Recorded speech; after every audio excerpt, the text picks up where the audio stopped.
Welcome to the latest episode of Roundtable Discussions. I'm your host, Taylor, and today's episode is all about the differences between film critic opinions and general audience opinions. Joining me today are general moviegoers, David and Eric, and for our film critics, we have Carlos, a film reviewer for the Montclarian, and Colin, who has his own movie review website. Welcome, everyone. So let's start off with, what do you guys look for when watching a movie? Well, when I'm watching a movie, I'm more looking for the technical aspects of it, like how the director organized all of his shots, the cinematography, the writing, and how they all come together as a narrative, and like how it all works together. What about you? Yeah, when I'm watching a movie, I also look for all these technical aspects, the cinematography, the production design, everything that the director puts into the film. To me, a movie is also half entertainment, half substance. So if it doesn't really have anything to say, I don't feel entertained in the end because I was just watching images instead of images with the story into them. David, as a general audience member, what do you think? Definitely speaking from like more of a general perspective, I think I can't speak for everybody, of course, but I think for me, like, it's definitely more of like just the raw entertainment value of it. Like, did that movie entertain me? Did I get a good bang for my buck? You know what I'm saying? And I think the genre personally has something to do with it as well, like in terms of what you'd expect from a movie to make it a good entertainment experience. Like, it's an action movie, I want explosions and good sequences. It's a comedy, I'm judging it based on how it made me laugh. A horror movie, if it made me scared, if it made me scream, and etc., so on and so forth. So I think for me, it's definitely just more of like just the raw entertainment value rather than like the technical aspects like you guys were talking about, you know? Yeah, I'm really kind of about the entertainment too, but I also like going on a journey with the characters and just kind of getting lost in their world. I mean, Ferris Bueller, if you look at all the things he's done, he is a terrible person. He is really bad, but like the entire time we're still rooting for him and then like rooting against the principal, even though everything the principal does is kind of rational, if not albeit creepy, but he's still kind of in the right because Ferris is just a bad dude. Okay, so Carlos, being a movie critic, why do you think movie critics are more harsh and general audience members are more forgiving on films? Well, I think the main thing has to do with what kind of films critics versus general audience members see. I feel like critics usually tend to expand their taste per se with like foreign films, independent films, things like that. So the films they want to see end up becoming more in line with the different films they see from like other countries, like independent films, and they look for more substance, I guess, as opposed to just like the general, this is the horror movie of the month, this is the superhero movie of the month. It's more like, what does this movie have to say? What do you think? Well, what I think is that with movie critics, they're looking for, like how we mentioned, the technical aspects of it. So take, for example, Blade Runner, which is a 3-hour epic with like beautiful scenery. The general moviegoers aren't going to really appreciate it more because it's a long movie with a deep plot and not enough action in it. But like, what do you guys think of that? That's actually pretty funny that you bring up that example because I have seen Blade Runner and it was the only movie in my high school film class that quite literally put me to sleep. So yeah, I was not a fan of that movie whatsoever, but I could not agree with you two anymore if I possibly tried. When a critic goes to see this movie, they're thinking differently. They expect more, they want more, they're looking for the substance, you know? They're looking for the substance and they're thinking about the actual technical aspects of movie making. Was the cinematography good? The shots good? Was the writing good? Was that too corny? Oh, how are the actors doing and everything? And don't get me wrong, like casual film viewers do think of those things a little bit as well, but when their actual viewing experience, that's not what's on their mind. That's really not what's on their mind. They're just going and they're just watching this. They're trying to have fun. They're trying to have a good time because, like Carlos said, you know, it's just whatever's like sort of like the theme or trend of the month, whatever the horror movie is or the comedy is, you know, because that's what's put out towards the general public, and I think that's what Hollywood has come to expect from them.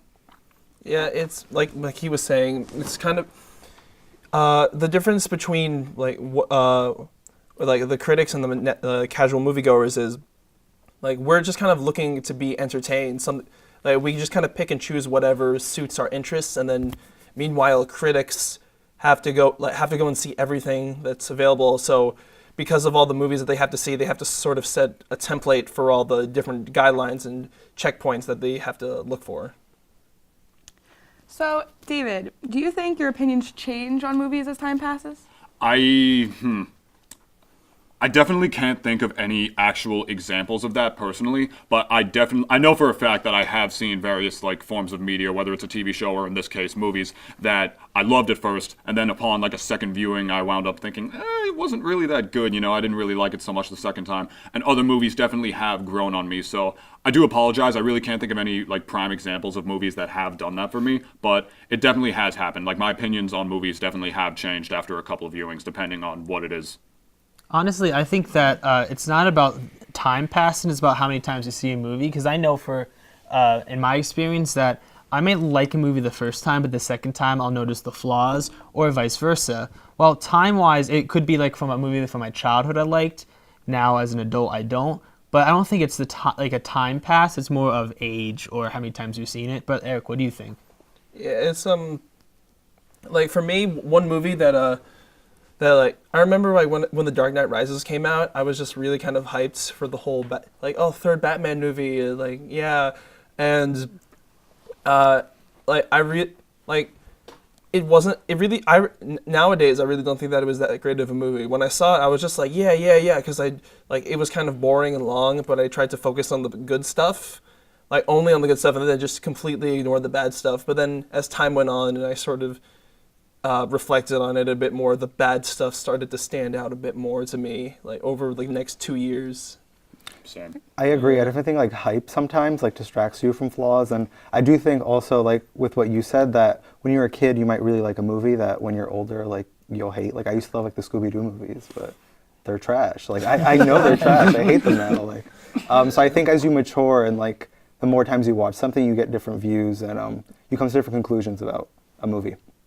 Okay, so as general audience goers and film critics, what do you guys think is more important, the great reviews or the great box office numbers? Oof. That's a good question, actually. If I may, carrying on from what Carlos said, and I think, I hate to bring this up, but I think it might be the perfect example for this of what's more important.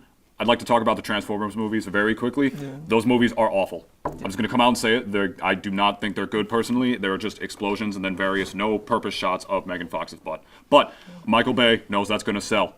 For him, it's about the box office, and he knows that's going to sell. That's why he films them like that. That's why he puts them out there, you know? But obviously, like, or at least I would assume from, like, a critic's point of view, they would not like those movies at all because they have no substance. So, yeah. It's kind of like, well, I don't know how official critics rated it, but I know that like in general for the movie going public, when the Scott Pilgrim movie came out, that movie made no money because nobody was actually going out to buy tickets.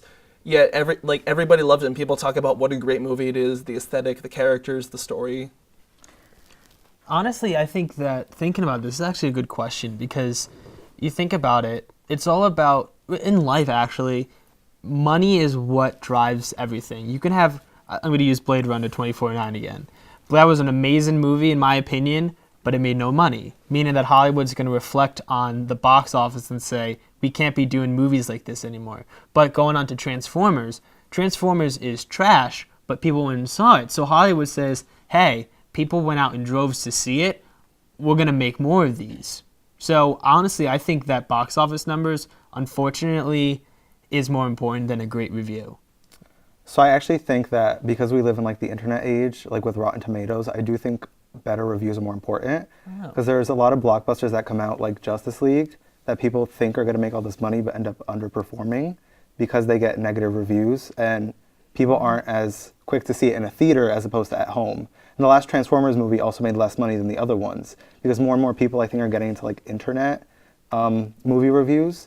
And it's just more accessible now to see reviews than ever, so I do think they're more important. You made a good point, yeah. I never thought of that before. I think it honestly depends on, like, I think this question honestly depends on, like, who you're speaking about. Because to Hollywood, it's all about the box office numbers. Yeah. They don't care. All right, I agree with all of you. Oh, thank you. But thank you all for being here. And to see more episodes of Roundtable Discussions, visit our YouTube page. And thank you so much for watching. See you next time.